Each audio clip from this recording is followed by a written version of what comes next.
अस्सलाम वालेकुम। Welcome to career 360। यार ये वीडियो जो डिजिटल इनपुट्स या एनालॉग इनपुट्स स्पेसिफिकली बहुत सारे लोगों को प्रॉब्लम आती है। मुझे मैसेजेस काफ़ी सारे मिलते हैं कि जी डिजिटल इनपुट किस तरीके से कन्फिगर करते हैं किसी भी कंट्रोलर में, ऑयल प्रेशर के लिए, वाटर टेम्परेचर के लिए। जब हमने डिस्प्ले लेना है तो हम जो है वो कौन सी इनपुट कहाँ से कन्फिगर करते हैं, क्योंकि हमें वो जो इनपुट्स है वो ढूंढने में मिलती नहीं है। तो जो है आसानी से जो है वो मैं आपको एक्सप्लेन करूंगा कि पहले तो ये समझें कि आपका जो भी जेनसेट है, चाहे गैस इंजन है या डीजल इंजन है, उसकी जो बेसिक दो सेफ्टीज़ होती हैं जो मिनिमम, जो कि मैंडेटरी हैं, कंपलसरी हैं, इन पे कंप्रोमाइज़ नहीं हो सकता। बाकी सेफ्टीज़ जो होती हैं वो डिपेंड करता है एप्लीकेशन के हिसाब से, लेकिन ये जो दो सेफ्टीज़ होती हैं जिसको हम ऑयल प्रेशर कहते हैं, जो कि लो होने से जेनसेट को बंद करवाना चाहिए। लो ऑयल प्रेशर की सेफ्टी जो है वो इम्पोर्टेंट है, सेम ऐसे ही जैसे इंसान का ब्लड प्रेशर होता है। तो अगर इंजन का ऑयल प्रेशर लो हो जाएगा, दैट्स मीन कोई प्रॉब्लम है जिसकी वजह से लुब्रिकेशन नहीं हो पाएगी। अगर ज़ीरो प्रेशर हो चुका हुआ है या प्रेशर कम हो चुका हुआ है, एक बार से नीचे चला गया हुआ है, दो बार से नीचे चला गया हुआ है, जो कि मिनिमम जो वैल्यू है वो दो बार तक होनी चाहिए, इससे कम नहीं होना चाहिए। अगर उससे नीचे जाएगा तो जैसे एक इंसान के साथ होता है लो ब्लड प्रेशर में, जैसे वैसे ही मशीन के साथ भी होगा, क्योंकि लुब्रिकेशन का जो प्रोसेस है वो जो है वो रिस्क के ऊपर आ जाएगा, जिससे वेयर एंड टेयर जो है वो बहुत ज़्यादा बढ़ सकती है और जो फ्रिक्शन है वो बढ़ जाएगी, जिसकी वजह से जो है आपका इंजन जो है वो डैमेज हो सकता है। तो इसलिए इस सेफ्टी के ऊपर कॉम्प्रोमाइज़ नहीं होता।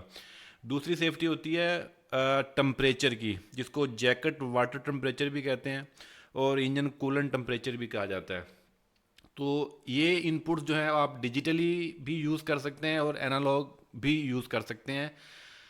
मोस्टली कंट्रोलर्स के अंदर डिजिटल इनपुट्स भी अवेलेबल होती हैं और एनालॉग इनपुट्स भी अवेलेबल होती हैं। फ़र्क क्या होता है इसमें वो भी मैं आपको एक्सप्लेन कर देता हूँ। सबसे पहले मैं आपको डिजिटल इनपुट्स में बताता हूँ। आप किसी भी कंट्रोलर में चले जाएं, अगर मैं आपको यहाँ पर डीप सी का कोई भी कंट्रोलर जो है वो आप इसमें जा सकते हैं, कॉमन है, सब में कोई मसला नहीं है। आप 7 की सीरीज़ में आए तो आप 7 3 की सीरीज़ में आ जाएं, तो आप 6 1 की सीरीज़ में आ सकते हैं, 4 5 की सीरीज़ में आ सकते हैं, 8 की सीरीज़ में आ सकते हैं। वट एवर कंट्रोलर, जो भी आपका कंट्रोलर है वो आप उसमें जाएंगे। तो ये वाले जो स्टेप्स हैं जिसमें मैं आपको एक्सप्लेन करता हूँ। सबसे पहले आप जो है वो डिजिटल इनपुट्स की तरफ आएंगे कि डिजिटल इनपुट्स किस तरीके से कन्फिगर करती हैं। डिजिटल इनपुट्स एक्चुअली हाई और लो होती है, यानी जब ऑयल प्रेशर लो होगा तो वो हाई हो जाएगी और जनरेटर बंद हो जाएगा, आपका engine goes top down. Similarly, if the engine temperature goes high तो आपका जो जेनसेट है वो इनपुट हाई होने की वजह से वो बंद हो जाएगा। तो दो सिचुएशन ही होती हैं, हाई या लो। तो डिजिटल इनपुट्स में आप इनपुट्स में आए, इनपुट्स में आप यहाँ पर जो है वो डिजिटल इनपुट्स में आते हैं। तो ये आपके पास इनपुट्स हैं डिफरेंट। यहाँ पर आपने जो है वो इनपुट फंक्शन जो है, फंक्शन बेसिकली ये रिप्रेजेंट करेगा कि which which function you actually want. तो फंक्शन जो है वो आप सेलेक्ट करेंगे। यहाँ पर आपको मल्टीपल जो है इनपुट्स अवेलेबल है। यहाँ पर आप सबसे पहले अगर इसको स्क्रॉल डाउन करेंगे then easily you can find low oil pressure. ठीक है, इसमें ऑयल प्रेशर स्विच है।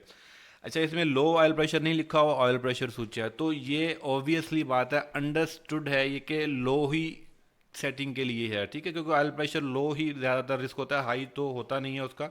लेकिन हाई की भी आप सेफ्टी लगा सकते हैं इसी सेंसर के अंदर ही। सेंसर आपका एक ही होगा जो कि ट्रांसड्यूसर टाइप होता है, जो कि आपका, लेकिन ये स्विच है बेसिकली, ये सेंसर नहीं है, ये स्विच है जो कि ऑन ऑफ या लो हाई आपको बताएगा। तो जब इंजन स्टॉप होता है तो ये स्विच क्लोज पोजीशन पर होता है, क्योंकि लो ऑयल प्रेशर है। जब इंजन बंद है तो इंजन प्रेशर जो है वो ऑब्वियसली है वो लो होगा, तो उस वक्त स्विच क्लोज पोजीशन पर होगा। तो जैसे ही आप उसको क्रैंकिंग करेंगे, स्टार्ट करने की कोशिश करेंगे, तो फौरी तौर पर वो स्विच क्लोज से ओपन हो जाएगा और जनरेटर स्टार्ट हो जाएगा। क्योंकि जैसे ही जनरेटर स्टार्ट होगा उसके अंदर जो आपके आरपीएम बनेंगे, पिस्टन घूमेंगे उसके अंदर, उसका फ्लाई व्हील घूमेगा, तो उसमें ऑयल प्रेशर क्रिएट होगा और जैसे क्रिएट होगा तो क्लोज स्विच था वो ओपन हो जाएगा, तो उस वक्त वो ओपन पे चला जाएगा। अब दोबारा जब क्लोज तब होगा जब इंजन ऑयल प्रेशर लो होगा।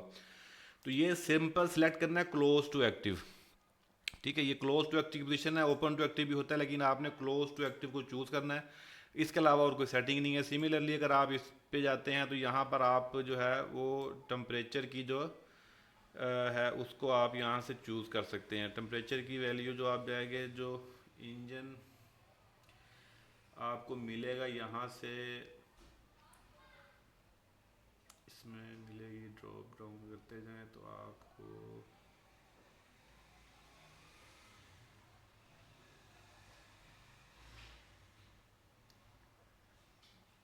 यहाँ पे इनपुट कूलेंट टेम्परेचर स्विच, ठीक है। तो ये coolant temperature switch close to active, तो ये दो सिंपल डिजिटल इनपुट्स हैं। आप किसी भी कंट्रोलर में इस तरीके से ही इसको सेट करेंगे, चाहे 4.5 हो, चाहे 6.1 हो, चाहे 7.1 हो, चाहे 7.3 हो, 7.2 हो, any one controller you can just configure on the same procedure. The first input you can choose oil pressure, either you can choose the coolant temperature switch, or first you can choose the coolant temperature or oil pressure. Similarly, you can choose any one input for one switch, and other one you can choose for the second switch. सो ये तो simple basically digital inputs हैं, क्योंकि ये video सिर्फ मैंने इन दो sensors के हवाले से इसकी सेफ्टी से ऑपरेट करने के लिए बनाई गई हैं। तो जो ये स्विच है यहाँ पर आपको स्क्रीन के ऊपर डिस्प्ले कोई नहीं आएगा, सिर्फ आपको शट डाउन का जो इंडिकेशन मिलेगी। अब मैं बात करता हूँ एनालॉग इनपुट्स की। तो एनालॉग इनपुट्स जो है वो आपको मिलती हैं, इसमें आपको मल्टीपल इनपुट्स मिलती हैं। यहाँ पर जो है आपको ये फ्लेक्सिबल इधर से नहीं आपको मिलेंगी ये इनपुट्स आपकी। यहाँ पर आप इंजन में आए, इंजन में आके आपको यहाँ पर ऑयल प्रेशर की आपको मिलेगी ये वाली आपको जो इनपुट है। यहाँ से आप जो है नोट यूज़ भी कर सकते हैं, और आप इसको जो है यूज़ करेंगे तो आप यहाँ पर तीन ऑप्शन आपके पास आती हैं, रजिस्टर, करंट और वोल्टेज। तीन तरह के सेंसर्स होते हैं जो कि सेंडर कहलाते हैं, ऑयल सेंडर कहलाते हैं, जो कि एक तरह के ट्रांसड्यूसर की तरह ही होते हैं, जो कि आपको आगे एक वेरिएबल आउटपुट देते हैं जिसको हम एनालॉग कहते हैं, ठीक है। वो यानी कि एक कंटिन्यूस एक चेंजेबल जो आउटपुट मिलती है, एक वेरिएबल आउटपुट दे रहा होता है अकॉर्डिंग टू प्रेशर के हिसाब से। तो जितना प्रेशर होगा उसी हिसाब से वो आउटपुट चेंज होगी। अब वो आउटपुट रेजिस्टेंस भी हो सकती है, वो आउटपुट जो है वो करंट भी हो सकती है, वो वोल्टेज भी हो सकती है। ज़्यादातर जो सेंसर यूज़ होते हैं वो रेजिस्टिव बेस्ड सेंसर होते हैं। इसमें वीडियो के सेंसर हैं, डेटकॉन है, मर्फी है, ये सबसे ज़्यादा इस्तेमाल होते हैं। कुछ वोल्टेज बेस्ड भी जो सेंसर होते हैं ऑयल प्रेशर के लिए, तो आप वोल्टेज वाला सेंसर ये 13 बार या वीडियो ये वाला बार वाला आप यूज़ कर सकते हो, जो कि आउटपुट पे 0 से 5 वोल्ट आपको देता है। तो ये 5 वोल्ट देगा आपको, 0 से 5 volt according to the pressure. ऐसे ही ये आपको रेजिस्टेंस देगा, रेजिस्टेंस चेंज होगी इसकी अकॉर्डिंग टू प्रेशर। तो उस रेजिस्टेंस की वेरिएबिलिटी की वजह से स्क्रीन के ऊपर जो है वो प्रेशर जो है वो डिस्प्ले होगा। इस तरीके से करंट जो है वो आपको मिलेगा। एक सेंसर की ऑप्शन है 10 बार का एक सेंसर है, जो कि करंट मिली एम्पेयर में करंट होता है, वो करंट वेरी करता है, और उसी के अकॉर्डिंगली जो प्रेशर के अकॉर्डिंगली जो है वो करंट वेरी करेगा तो वो डिस्प्ले करवाएगा। तो ये तीन तरह के सेंसर हैं जो आप यूज़ कर सकते हैं। लेट्स सपोज मैंने ये वीडियो 10 बार का चूज़ किया, तो ये हमारे पास ऑप्शन आ जाती हैं। यहाँ पर शट डाउन ट्री पर यहाँ पर प्री अलार्म है। प्री अलार्म आप कितने पे लेना चाहते हैं और शट डाउन आप कितने पे लेना चाहते हैं। जैसे ये डिफ़ॉल्ट वैल्यू 1 बार की हुई है सेट, यहाँ पर आप इसको बढ़ा घटा सकते हैं। जो वैल्यू आप जितने पे आपने शट डाउन लेना है तो आप इस पर शट डाउन ले सकते हैं। आप मिनिमम वैल्यू जो है आप इसकी जो शट डाउन की वैल्यू है वो 1.5 तक आप सेट कर सकते हैं। इवन 1 बार भी आप रख लें तो वो वेरिएबल है। अलार्म जो है वो आप 2 बार के ऊपर या 1.75 बार के ऊपर आप जो है वो अलार्म ले सकते हैं। स्टैंडर्ड प्रैक्टिस है, क्योंकि ये प्रेशर जो है ये इंजन की फैमिली और इंजन के मॉडल्स और ब्रांड के हिसाब से वेरी करता है। स्टैंडर्ड मोस्टली जो प्रेशर चलता है नॉर्मली तौर पर वो तकरीबन 3.5 से 4 बार तक जो है ये कॉमन जो इंजन्स के अंदर जो प्रेशर आपको मिलेगा जो चल रहा होता है बार के अंदर। किसी में 3 बार भी चल रहा होता है, तो डिपेंड करता है ब्रांड, मेक एंड मॉडल और उसकी फैमिली के ऊपर, तो उसके हिसाब से ये आपको डिस्प्ले करवाता है। बाकी तो इस तरीके से आप जब इसकी कूलेंट टेम्परेचर की है उस पर आप जाएंगे तो वहाँ पर भी आपको सेम ऐसे ही आप इसको सेंसर को नोट यूज़ करेंगे तो सब ये आपके डिसेबल्ड हो जाएंगे। जब आप इसको यूज़ करेंगे तो आपके पास जो है ये स्टैंडर्ड सेंसर आपके पास मिलेंगे। वीडियो 120, इसमें आपको सारे जो सेंसर है ना ये रजिस्टर बेस्ड सेंसर हैं। टेम्परेचर में याद रखिएगा आपको जो तमाम सेंसर हैं वो रजिस्टर बेस ही मिलेंगे। ये सब रजिस्टर बेस सेंसर हैं। इसमें आपको वोल्टेज और करंट बेस पे नहीं मिलता। तो वीडियो 120 मोस्टली तौर पर यूज़ होता है, और या आपका जो PT 100 भी यूज़ होता है। तो जो भी सेंसर आपके पास है आपके इंजन के साथ लगा हुआ, आप उस सेंसर को यहाँ से सिलेक्ट कर सकते हैं।